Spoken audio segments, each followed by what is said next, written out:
You are now watching MrGentleman Lifestyle Podcast TV. Chill! Hello everybody, this is your boy Ken, aka MrGentleman, the YPG, and the Premier Boy Podcast. Welcome to another episode of MrGentleman Lifestyle Podcast TV. Hope all is well. And on this episode, we have my special guest. She is a R&B soul artist by the name of bwize, and she come on the show, and we're gonna talk to her about her music journey and many more. So sit back, relax, and I'll be right back.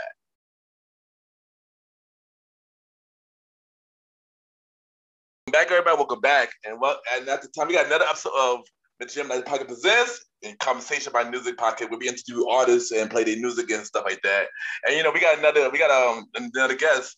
She is an R&B / soul artist.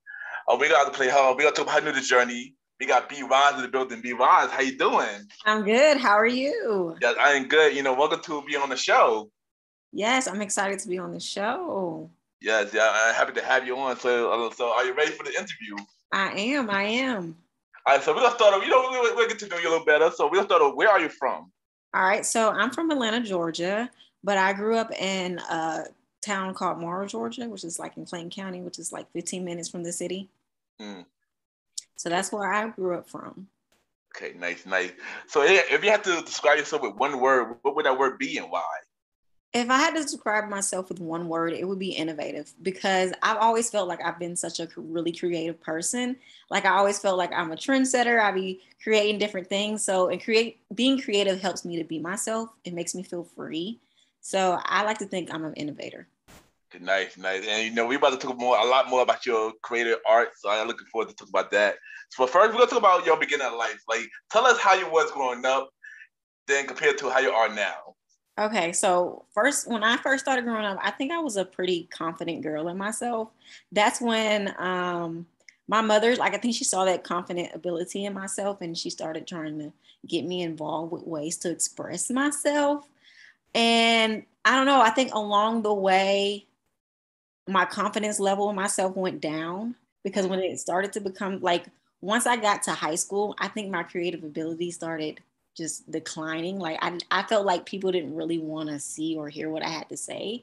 So it wasn't until I got married and had a baby that I really felt more alive. Like I felt like it was time to reinvent myself. So growing up, I feel like my inner child now. Like I feel like where I wanted to be when I was a little girl.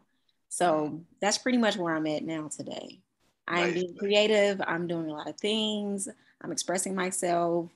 I'm so full of life. So nice. And I go ready for that good vibe right now. So that's good. Looking forward to it.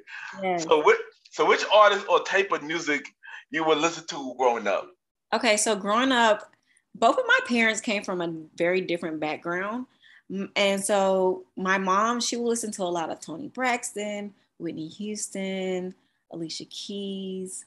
She would listen to Floetry, Jill Scott. And my dad was such a blues person. Like he would be listening to Shannon Sanders, Marvin Cease, and a couple of other blues people. And I love riding in the car with my dad because I love blues, because it's so empowering and powerful to hear people express their truth the way that they do. So I don't know that. And I think that's pretty much kind of where like my music stemmed from. Like it's a mix of, I just loved, and my favorite thing about Toni Braxton was her deep voice. Like I think deep voice has a way of creating a different tone in music, whereas it's really rich and it makes you listen. Yeah. Mm-hmm. I definitely could agree with that. But what inspired you to make music though? At what age did you start making music? Okay, so I started writing music in the 5th grade. And I think what inspired me to start writing was I needed an outlet. So I've always felt like the underdog, the odd person in my family. So it was just a way for me to express my feelings without telling people, because I'm a pretty private person and I don't really like to tell people how I truly feel. But through music, I can. So it's really the only way for me to be like completely honest with myself and my life. So that's I don't even remember how old I was in 5th grade, but that's when I started making music. That's dope. And I could relate, because I used to make music too. So I could definitely relate. So, but how would you describe your art style? And while listening to your music, what can audience expect to listen to your music? Okay, so I think of my artist style as like a mix of R&B with trap, pop, because sometimes I give different things. Sometimes I'm rapping and stuff like that. But when an audience listens to my music, I want them to be able to relate, but I also want them to hear how authentic I am and my truth, like what I'm saying. Because like I said, I write my music based off my life experiences. And I try to be as most creative, especially with my lyrics. And I think I really get that a lot too from like listening to Lil Wayne and Eminem, because they were some of my favorite rap artists growing up. So I really like to have really strong bars sometimes that might like you have to sit back and like, whoa, okay, that was really fire. Like I like that. So yeah, so I think that's pretty much my style. It's just unique to me. It's just my only way of being myself. And I think my voice can be a little bit mesmerizing or hypnotic because I've been told that from people. Like they listen to it and they're like, wow, it grabs your attention and it makes you want to listen to what I have to say. And I did listen to your music too, and yeah, you got some talent, you got some dope, boy, you killing it. I enjoy your music, and we're gonna talk about your music now. Like, so you came up with a single called "Feels Right." Mm-hmm. Tell us about the process of making that song and what it's about and stuff like that. Okay, so "Feel Right" was an ode to myself. I was in a weird place with myself where I didn't really understand how I was feeling about myself. So it was like, did I want people around me or did I really need people around me? So it was a time where I wanted to feel right about myself. And if in the feelings for myself, were they good? Were they bad? I really wanted to pay attention to me and figure out like how to love myself the right way. And so that's what Feel Right was about. And when it released, I felt really good because it was the first song that I put out under my label. So it felt really good. And I had no push behind it. I just put it out.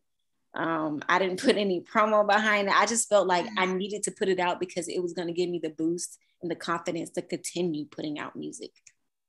Nice. And let my audience know, where can they listen to the song? For those that so you can listen to Feel Right on Spotify and Apple Music. My name is bwize, bwize. However, Feel Right, for some odd reason, the distribution company they put a dash in my name. So you do have to put a dash in it. There's no dash in my name. It's not supposed to be that way. But for Feel Right, they did. So that's the only way you can get to that song is by putting B-WIZEN. All right. Speaking of record company, you say you started your own record company called Goddess Entertainment. Tell us how LLC. Tell us how you got that started and or the process behind that. Okay, so Goddess Entertainment LLC came about when I decided that I wanted to start putting out music independently. Because you hear a lot about artists signing to labels or getting managers and things don't go their way. Like they don't really have any creative control, or maybe where they thought they would be in their career, they're not. So I felt like I wanted to start my own independent label so that way I can get myself to reach some goals that I want for myself. And I have slowly been doing that and I'm really proud of myself. So yeah. Right. And you're killing it right now. You're doing big things. I know there's a lot more we can talk to you about. But this right here, I'm impressed with this one. Like you work with many artists so far. Like you open up for T.I., you work with Trey, The True, you work with Little Baby, and many more. Like from working with those artists, what did they taught you as an artist while working with them? So I opened up for one of T.I.'s artists, but being in the studio with Trey The Truth and Lil Bibby was really insightful because I was there for Lil Bibby's first listening party where the world was really getting to know him and how, people were speaking on him and when they first heard him as an artist and his artistry. And what I liked about him was that he was just this really chill person. And but when he spoke, it was powerful. That's what, like, he has a soft voice, but then when he raps, it's so deep. They were comparing him to Jay-Z and everybody like that. But now, and he doesn't put out music as much as he's focusing more on the business side of music. And that's what I like about him is being that he found his niche in the industry. And it's the same way with Trader Truth. I was just in the studio room with Trader Truth, and I was hearing, you know, some music that he hadn't released. And I really like being around him in his atmosphere. You know, he's known as the hometown hero. I just love how he's community oriented, but most importantly, he stayed true to himself. And I think that's the important part about being in this industry, is being true to yourself. So that's what I learned from them, is that no matter what, because you define success for yourself. So it doesn't matter what somebody else thinks of you. It's what you think of yourself. And that's what I gained from them. And that's what I'm going to continue rolling with, is that as long as I feel good about what I'm doing, that's all that matters. Yeah, and that's all that matters. You know, keep doing, like I said, I keep saying it, but keep doing your thing. Keep doing, amazing things right now. Keep doing your thing. So as an artist, who is your dream artist that you want to work with, who you haven't worked with yet? Okay, so I have a long list of dream artists, because I have this notes in my phone of songwriting credits of people that I plan to have some songs written for in the future.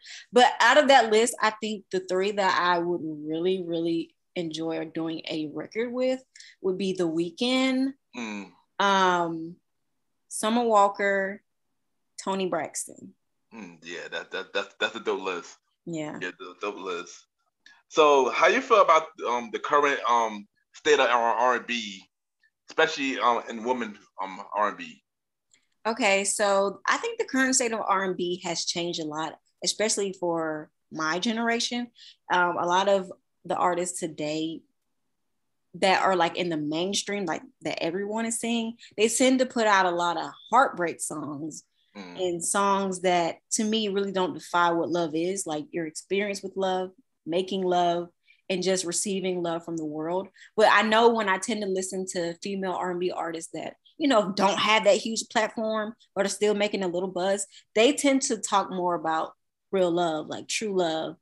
And I don't know, I'm hopeful, wishing for the R&B right now, that it really gets back to love and love for a community. You know what I'm saying? It used to be storytelling, and even though it may still be in a way, I don't know, it just to me has a more harsher indication to it. But then again, I can relate to it too at the same time, because like I said, I'm a part of that generation, but it's not as uplifting as I would like it to be. But we do have a lot of female R&B artists that are just killing the game right now, and I'm happy for them.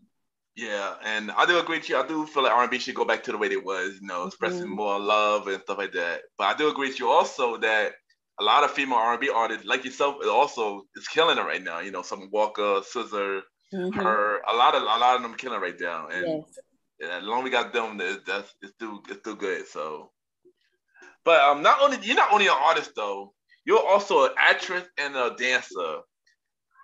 You're doing a lot. How did you manage to do that too? How you started doing those two stuff too? So like I said, when I was young, I think my mom noticed, you know, some of my creative abilities. And so she started trying to get me to act. So she would have me go to castings. I've done Nickelodeon castings. I've done a lot of things. And I really realized that I do like acting. And she even put me in acting school. But what I love the most is dancing. I've been dancing since forever. My mother first put me in jazz and ballet, and I hated it because I'm not like that super girly dancer. I'm really a hip hop break dancer, freestyler type of girl. Like, that's just what I like to do. And when I got to high school, I went to Westlake High School in Georgia. We had a dance teacher who had already worked with a lot of people in the industry. She's danced for them. So I was like super excited to be a part of her dance class, but you had to audition to get in the dance class. And once you were in, you got to be in there for the whole 4 years of your high school experience. I was only there for 3 years, but it was exciting because we got to perform and things like that. So yeah, I love dancing. I love acting. I just like being in front of the camera. Like, I like expressing myself. And also, I used to be an actor as well, and I also went to acting school and stuff like that too. I didn't do a lot of stuff in acting, but it was something that I did enjoy at the moment as well. So, but like I said, you are killing right now. You know, keep doing your thing. Thank you. All right, so as you know, we are in a pandemic, and we through sort of in the pandemic, I guess. But being in Georgia, how did the pandemic affect you, and what did you learn from it? So being in a pandemic has been wildly crazy. But oddly, I think for me, I've been enjoying this pandemic. because one, it gave me the opportunity to focus in on my album that I soon want to release one day. I actually recorded my album, pretty much most of the songs by myself during the pandemic. Oh, nice. But also it gave me time to be more present. And that's something I talk a lot about on my Instagram, is being more present. Because I think we tend to spend a lot of time in the past and in the future and never just in the day. So I learned a lot. Like I said, I learned to be more present and to just flow with life a little more, have fun more. So yeah, it's been crazy, but good at the same time. Okay, nice. So what other project are you working on? And it could be both music related and non-music related as well. Okay, so like I said, I am working on my album. It's done. It's just not done as it needs mixing and mastering. However, outside of music, I am a nail technician. And during the pandemic, I bought a school bus in which I converted into a nail salon. Oh, and wow. I'm so excited that for right now I have been working on just the grand opening, getting prepared for my grand opening. I don't have an exact date for it, but I'm really excited because this is one of the biggest short-term projects that I've worked on. And just watching it transform from a literal school bus to a nail salon has been eye-opening. And I'm really proud of myself. Well, first thing first, congrats to you. Thank you. That's dope. I never even heard that before. That's dope. Yes. So what do you have to say for anybody that's going the same route as you, as in your music career and stuff like that? Say something inspirational. Okay, so first thing first, put God first. That's first thing. But for any advice, I'm gonna give the same advice that has always been given to me, which is don't give up. I can't really stress how important that is to not give up, but also to me, find the joy in what you're doing. Find a balance as well. Don't put all your eggs in one basket, because you still have to live a life. And being an independent artist is a lot, because you're using your own money to fund your own career. They have a lot of grants and things out there. And all I'm going to say is find your tribe, take every opportunity that comes your way, find people that believe in you, believe in yourself, be creative, be unique, have fun, make music, make art. That's the type of advice I have, is just keep going. Nice. Amazing advice. So we're going to play a game called How You Feel. So we're going to play a game called How You Feel About This Artist. So I'm going to give you two artists to name, and you just let me know how you feel about them, about their body of work and stuff like that. Okay. So, are you ready? Mm-hmm. All right, so we're gonna start with SZA. Okay, so SZA, I love SZA. I have loved her since I first heard of her back in the day. I love her story, how she came. Her parents wasn't really, into what she had going on at the time when she was younger. But just watching her grow as an artist has been so fun to watch. She's literally went from a caterpillar to a butterfly, and she embodies that a lot in her music videos and in her music. And I just love her as an overall person, and I love her style of music. There really isn't anyone that sounds like her. She really came out sounding like, oh my gosh, where have you been all our lives? It's beautiful to watch her as an artist. And I've been noticing more that she's trying to be more, dance more and be more involved in her creative direction. So I really like that about her. I like that. And I love that she stays true to the Black community with her Black hair, just to our culture, because you don't really see that a lot. And so it's important to keep that. Yeah, I agree. SZA is killer. She's very unique. She is very unique. And what about her? Okay, so her, I loved her. Isn't it crazy you love her? I do. She is so talented. And her last album that she just dropped, Back of My Mind, I really love it, because I think she showed more of her artistry, but more of her range in the type of music that she's making. And I love that she works with a lot of songwriters. I think that's important, because I think as artists, we tend to, it's like some point it became where if you was an artist and you weren't writing your own music, it was a bad thing. But I don't think that's a bad thing, because we're a community of creative people. We need to work together, because it gives that person a chance to feel a part of your journey, and a part of your artistry, and just put their little 2 cents in. And I like that about her. And one of my favorite songs off of her album is Hold On, because she didn't write this song at all. It was just one writer.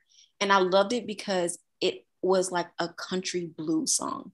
And I think a lot of times, especially as being Black, they think that we can't fit in other genres, but we do it so well, you know? And I really like that about her, is that she is just, she's everywhere. Like, and I like that.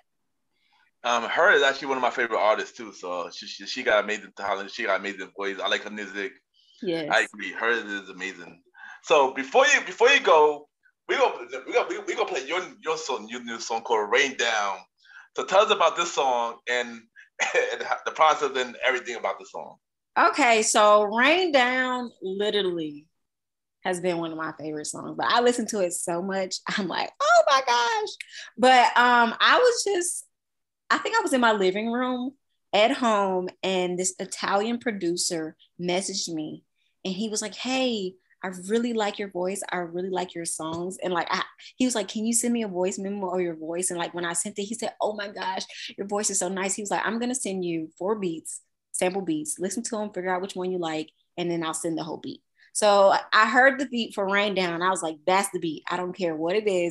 That's the beat that I need. As soon as he sent me the beat, I wrote the song in 5 minutes. Oh, and wow. "Rain Down" really embodied how I felt about my love for my husband, my son, my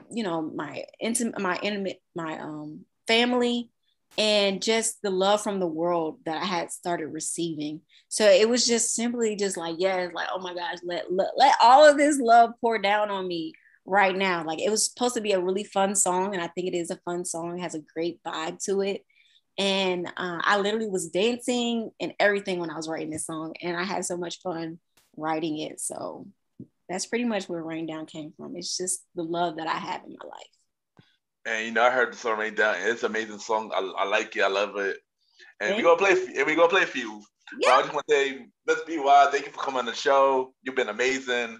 I'm looking forward to hearing finding your career. And I'm most likely bring it back when you have the album out. So I'm bringing it back when you have the album out, definitely.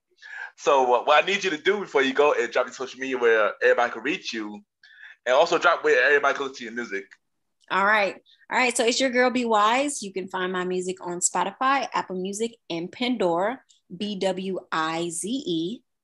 And also you can follow me on Instagram and Twitter at Goddess bwize. That's GODDESSBWIZE. Goddess bwize. Follow me on Instagram and Twitter. And my Facebook is bwize music.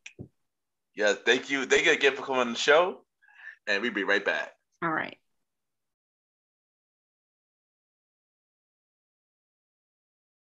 I just want to take the time to thank everybody for watching MrGentleman Like That Pocket TV. Thanks to my special guest, Miss bwize, for coming on the show. Keep doing your thing. You making amazing music. I can't wait to continue to follow up on your music journey. I'm here for it. And y'all can check out MrGentleman Like That Pocket TV on YouTube. Ken, aka MrGentleman Like That TV. Y'all would be in the show, y'all can email me about yourself and everything that to do to my email, KenYPGENT@gmail.com. If y'all want to listen to MrGentleman Like the podcast, listen to MrGentleman Like the podcast each night Sunday at 12 a.m. on Anchor, Spotify, Apple Podcast, iHeartRadio, Amazon Music, TuneIn, Podcaster, and many more. Every Sunday at 12 a.m. Conversation about music podcast every first Sunday at 12 a.m. Season 4, I'm in the gym like pocket every second, third, or fourth Sunday. And the old school show with myself and the Star Rider Ride every fourth or fifth Sunday at 12 a.m. Once again, thank y'all for watching the Gym Like the Pocket TV. Have a good day or night, wherever you're watching this episode.